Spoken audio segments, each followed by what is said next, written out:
ವಿಜಯದಶಮಿಯ ದಿನ ಈ ಸಾರಿ 10 ದಿನಗಳ ಬದಲು 11 ದಿನಗಳು ವಿಜಯದಶಮಿ ಆಗಿದೆ. ಅದು ಶಾಸ್ತ್ರದ ಪ್ರಕಾರ ಆಗಿರತಕ್ಕಂಥದ್ದು. ನಾನು ರಾಜ್ಯದ ಜನತೆಗೆ, ನಾಡಿನ ಜನತೆಗೆ ದಸರಾ ಮಹೋತ್ಸವದ ಶುಭಾಶಯಗಳನ್ನು ಕೋರಲಿಕ್ಕೆ ಬಯಸ್ತಾ ಇದ್ದೇನೆ. ಈ ವರ್ಷ ಒಳ್ಳೆ ಮಳೆಯಾಗಿದೆ ಎಲ್ಲ ಜಿಲ್ಲೆಗಳಲ್ಲೂ.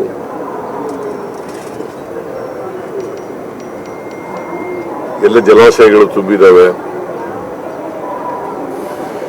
ಉತ್ತಮ ಬೆಳೆ ಬಂದಿದೆ. ಆದರೆ ಉತ್ತರ ಕರ್ನಾಟಕದ ಕೆಲವು ಜಿಲ್ಲೆಗಳಲ್ಲಿ ಮಾತ್ರ ಅತಿವೃಷ್ಟಿಯಾಗಿ ಬೆಳೆ ನಷ್ಟ ಆಗಿದೆ. ಸುಮಾರು 10 ಲಕ್ಷ ಹೆಕ್ಟೇರ್ನಷ್ಟು ಬೆಳೆ ನಷ್ಟ ಆಗಿದೆ. ಅವ್ರಿಗೆಲ್ರಿಗೂ ಕೂಡ ಬೆಳೆ ಪರಿಹಾರ ಕೊಡ್ತೀವಿ ಅಂತೇಳಿ ಈಗಾಗಲೇ ನಾನು ವೈಮಾನಿಕ ಸಮೀಕ್ಷೆ ಮಾಡೋದಂಥ ಸಂದರ್ಭದಲ್ಲಿ ಕಲಬುರಗಿನಲ್ಲಿ ಪ್ರಸ್ತಾಪ ಮಾಡಿದ್ದೇನೆ. ಸರ್ಕಾರದಿಂದ ಮತ್ತು NDRF ಫಂಡ್ನಿಂದ ಖುಷ್ಕಿ ಜಮೀನಿಗೆ 17,000 ರೂಪಾಯಿ, ನೀರಾವರಿ ಜಮೀನಿಗೆ 17,500 ರೂಪಾಯಿ ಮತ್ತು ಬಹು ಬೆಳೆ ಬೆಳೀತಕ್ಕಂಥ ಬೆಳೆಗಳಿಗೆ 31,000 ರೂಪಾಯಿ ಕೊಡ್ತೀವಿ ಅಂತಕ್ಕಂಥದ್ದು. ಒಂದು ಹೆಕ್ಟೇರ್ಗೆ ಕೊಡ್ತೀವಿ ಅಂತ. ಆದರೆ ಹಳೆ ಮೈಸೂರಿನಲ್ಲಿ ಅಷ್ಟೊಂದು ಬೆಳೆ ಹಾನಿ ಆಗಿಲ್ಲ. ಒಟ್ಟು ರಾಜ್ಯದಲ್ಲಿ 10 ಲಕ್ಷ ಹೆಕ್ಟೇರ್ ಪ್ರದೇಶದಲ್ಲಿ ಬೆಳೆ ಹಾನಿಯಾಗಿದೆ. ನಾವು ಇನ್ನೂ ಜಂಟಿ ಸರ್ವೆ ಮುಗ್ದಿಲ್ಲ ಪೂರ್ಣವಾಗಿ.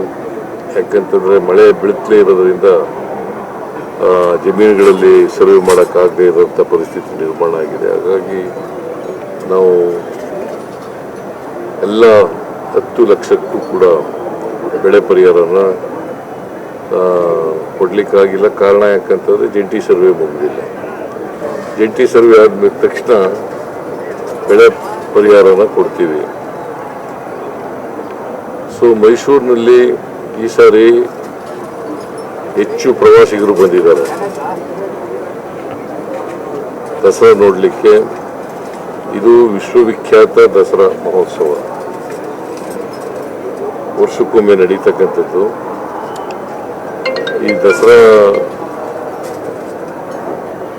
ಮೆರವಣಿಗೆ ಜಂಬೂ ಸವಾರಿ ಅದು ಇವತ್ತು ನಡೀತದೆ.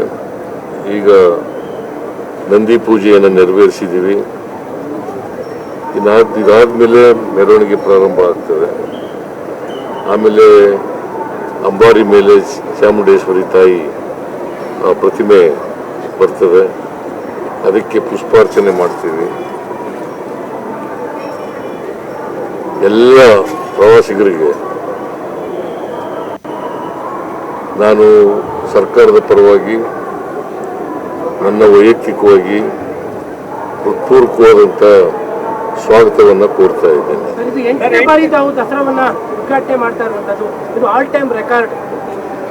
ಗೊತ್ತಿಲ್ಲ ನನಗೆ ರೆಕಾರ್ಡ್ ಏನಾಗಿದೆ ಅಂತ. ಬಟ್ ನಾನು 2ನೇ ಸಾರಿ ಮುಖ್ಯಮಂತ್ರಿಯಾಗಿ, ಹಿಂದೆ ಮುಖ್ಯಮಂತ್ರಿ ಆಗಿರುವಾಗ ಎಲ್ಲ ವರ್ಷಗಳಲ್ಲೂ ಕೂಡ ಅಟೆಂಡ್ ಆಗಿದ್ದೀನಿ.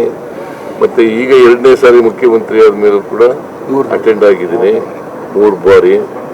ಅದರಿಂದ 8 ಬಾರಿ ಆಗಿರ್ಬೇಕು, ಮುಖ್ಯಮಂತ್ರಿಯಾಗಿ 8 ಬಾರಿ ಆಗಿರ್ಬೇಕು. ಸೊ ಇದು ರೆಕಾರ್ಡ್ ಏನೋ ಗೊತ್ತಿಲ್ಲ ನನಗೆ, ನಾನು ರೆಕಾರ್ಡ್ ನೋಡಕ್ ಹೋಗಿಲ್ಲ. ಬಟ್ ಜನರ ಆಶೀರ್ವಾದ ಇರೋದ್ರಿಂದ ಇಷ್ಟು ವರ್ಷ ಮುಖ್ಯಮಂತ್ರಿಯಾಗಿ ದಸರಾ ಮಹೋತ್ಸವವನ್ನು ಆಚರಣೆ ಮಾಡ್ತಕ್ಕಂಥ ಸೌಭಾಗ್ಯ ದೊರೆತಿದೆ. ಇದನ್ನು ಅತ್ಯಂತ ಸಂತೋಷದಿಂದ ನೆರವೇರಿಸಿದ್ದೇನೆ. ಮತ್ತು ಜನರು, ಇದು ನಾಡ ಹಬ್ಬ.